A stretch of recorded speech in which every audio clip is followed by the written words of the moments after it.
On today's Toy Spot, we're having a look at the Mattel Collector Thundercats monthly subscription box service figure line. We're having a look today at Pumyra.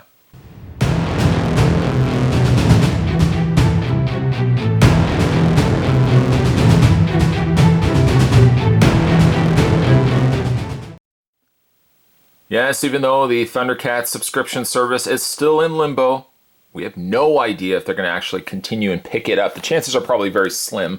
We're having a look at some of the final figures from this ill-fated subscription box service. We're having a look at Pumyra, which actually in most cases was accompanied by the Pumyra. So if you had ordered and you were getting these figures monthly, your Pumyra might have actually come with Pumyra. Side of the box features Pumyra there. I know it's not quite Chitara, but that's the decision that they ended up going with. They obviously wanted to scatter out the figures, sprinkle them out, so that you weren't getting all core characters initially and getting lesser characters later on. They want to keep this, obviously keep the subscription service going. And fate works in mysterious ways. The mailing box, though, we can just simply open it up. And we'll just dump out the figure here, slide it out. And we'll put that right over there. And there's Pumyra in her box. Now she actually comes with several different accessories. Down below, the package features the Sword of Omens outlined there on the blister front of the box there, with the Sight Beyond Sight lino down below. Once again, Thundercats Pumyra on the one side, artwork of Pumyra on the other. And the back. The read-up on Pumyra says, Super Agile Climber Pumyra resembles a puma and is known for her outstanding leaping abilities. She is a true asset to the Thundercats because she has great understanding of medicine and serves as their healer. While she is skilled in combat using a weapon that looks like a cat's tail called a whipcord, Pumyra by nature tends to first try to solve conflicts without fighting. Instead, she leans towards compassion and working on creating compromise and mutual understanding. However, when combat is necessary, she uses her whipcord, which launches pellets and spheres, similarly to an ancient sling. To check out more from Mattel Collector, head over to www.mattelcollector.com. Spot's going to take a break and get this opened up. When we come back, though, we're going to get a better look at the Thundercats subscription service. This will be Pumyra. There's more heading away, guys. Don't go anywhere. Now that we have Pumyra out of packaging, let's have a look at some of the accessories first. Then we'll have a look at the figure. For starters, her primary weapon of choice is the aforementioned whipcord. Essentially, it's kind of like a slingshot that then shoots out these little balls on the ends. The balls, as you could probably assume, are not removable. They are just a part of the whipcord. The whipcord also is a soft, pliable plastic.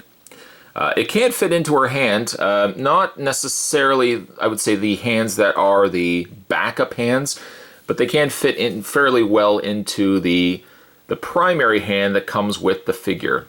And just kind of snaps, not even so much snaps into place, but friction fits itself fairly easy into her hand. Just get her to stand properly. There we go.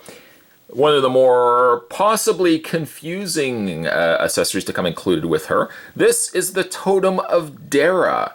It is one of the Thundercat Treasure of Thundera. Remember, later into the season, there was the Treasure of Thundera, and the cats were trying to claim the different artifacts. This is the Totem of Dara, which has a healing ability and can even bring inanimate matter to life, which is kind of cool as well. It's also a very soft, rubbery plastic.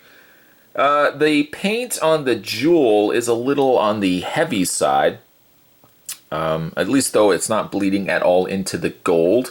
The gold handle also is quite nice as well. And Snarf's had this. I think at one point Pumyra wields the Totem of Dara as well. So the next figure that we had to look at, or will have a look at, the Pumyra, ideally we could actually have him holding this as well. So that's a nice little extra side accessory. She also comes with like a shuriken, which looks a little on the banged up side. There's like these little just flicks of paint that have been left on it. But I guess it has more of a forged look to it rather than being a pristine silver, again, like a shuriken. Then, of course, we get to the extra hands. We'll just kind of remove the whipcord for a second. The extra hands, one of which, the thumb, I don't know what happened to the thumb, but the thumb looks like it's quite mangled on Pumyra here.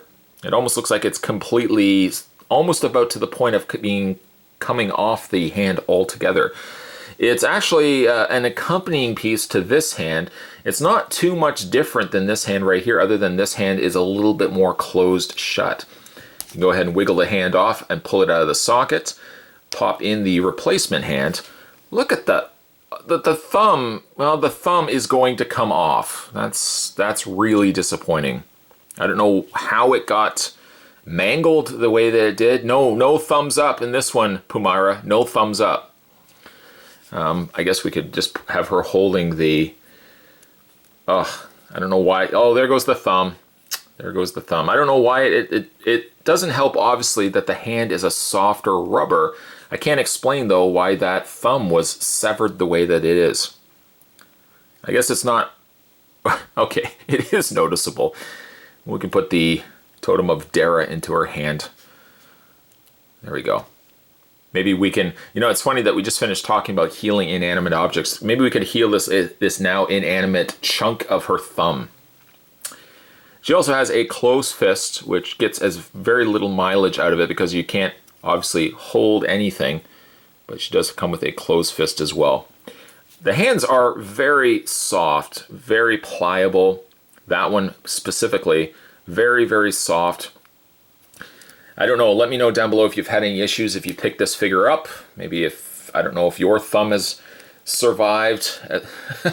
Just, of all the things to go with the figure, something to go wrong, I have a partially severed thumb. Go figure. As for the figure itself, let's get a gander at it. Obviously, we'll get the elephant out of the room. It's disappointing that we would get the likes of a Pumyra and not a Cheetara. Cheetara would obviously, from a marketing standpoint, you don't want to give all the main cats the first run because then it would be hard to sell a subscription service for future years, I should say. So for that first initial year, maybe Cheetara would have been later into the wave. I mean, now ultimately, we have ourselves Lino. He was the primary, the first one. We had Jackalman. We, of course, had the San Diego Comic-Con Wily Kit and Wily Cat. We still have Mumra to look at. And then we have Panthro. After that, just up in the air as to whether we're actually going to get anything else in the way of Thundercats. Super 7 is wanting to still pursue doing the Masters of the Universe, but apparently it was very difficult to acquire the licensing of Thundercats, and that's one of the more problematic reasons as to why they don't know whether the Thundercats subscription model can still continue. I hope it does, but we will only have to wait to find out.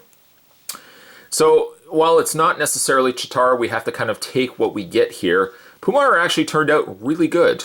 I'm quite happy with how the figure turned out. It would, if I was not necessarily expecting a Pumyra first wave and being essentially the only female if you exclude Wily Cat, she turned out good. She would turn out exactly how I would want a Pumyra to turn out. Not that I would want her right away, but I think the figure turned out good. The only real nitpicking I could probably give to the figure, aside from a severed thumb, is that her torso, for some strange reason, is a different color. It's more of a darker caramel brown compared to the lighter of the arms, the legs, and even the face. This one chunk area here, I guess it's by the fact that they've painted the torso rather than being plastic, it does look like it's darker than the rest of the body. I've heard people issue complaints where face QC was an issue. I don't know if I've just gotten off lucky. Maybe not lucky because I got a severed thumb. But for the most part, Lucky that all the figures I've gotten so far, being the Lino, being the Jackal Man, now being Pumyra, the paint actually on all of my figures is clean. Pupils are not off. The little dots of the pupils are not wandering too far off. The reflection in the eyes also done well. I don't really have any issues I have to make with the face. The face is good. Equally so, the Thundercats logo on the middle emblem of her chest, very clean. It looks like it's slightly overlapping itself into the tunic or the outfit that she's wearing. But strictly from a design end of it, the Thundercats logo is nice and clean. Overall, like again, I have really no issues with the figure other than the fact that I wish it wasn't Pumyra. She has a little sash on her belt area that is a loose section. It does freely move. Likely due to the fact that because she does have waist articulation, they didn't want to hinder it by having this in a glued appliance. By the way, just as a scale comparison, if you are wondering how she stacks up to the other Thundercats, unfortunately I don't have Wily Kit and Wily Cat, but I do have the other figures from the subscription service. The last one being Jackal Man, and unfortunately excluding Mumra, he's the only mutant that's going to ever appear in this line unless we see a continuation with a future figure release. And then, of course, default Lino. It becomes more and more jarring to me every time I compare Lino to a subscription figure, the next one in line. Jackal Man reminded me of it. Now Pumyra reminds me of it. Yeah, Lino really could have used better legs. Again, reminded that we get a very short, a very stocky Lino. Figure is great, but again, that short, stocky Masters of the Universe body honestly just doesn't work for me. And it becomes more and more apparent every time I see it compared next to another figure. Panthro likely will use the same mold, so it will kind of offset it. It won't be as jarring, but even still, Lino shouldn't have the same build as Panthro. Panthro fits this, but Lino should have been taller and should not have been as stocky and short. But there's how the three figures stack up. Of course, we still have to look at Mumra and then Panthro. So in the meantime, we'll just kind of move these guys out of the way. When it comes to her posability, Pumyra does have that ball joint in the head that we come so familiar to seeing with the Mattel figures really as a whole. Hinged shoulders, so they hinge up to about there, all the way around. She has a swivel point on the bicep, a single hinged elbow, a rotation also, and hinge in her wrists. As we had already mentioned, she has a rotation in her waist, a forward and back motion on her legs.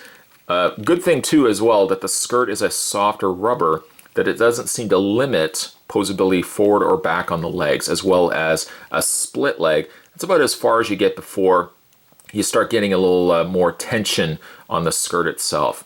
She has a singular hinge at the knee, nothing on the boot, no ankle pivot, a little bit of an ankle pivot, not by much, and a hinge up and down on the foot.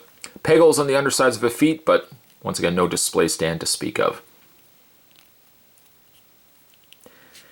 The problem is, looking at any of these figures, I had the same problem looking really at Jackal Man. I think I even vocalized that during the review.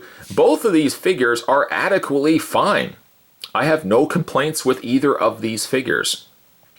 It's not until you kind of look at the big picture, and the big picture being we may or may not get any more of these.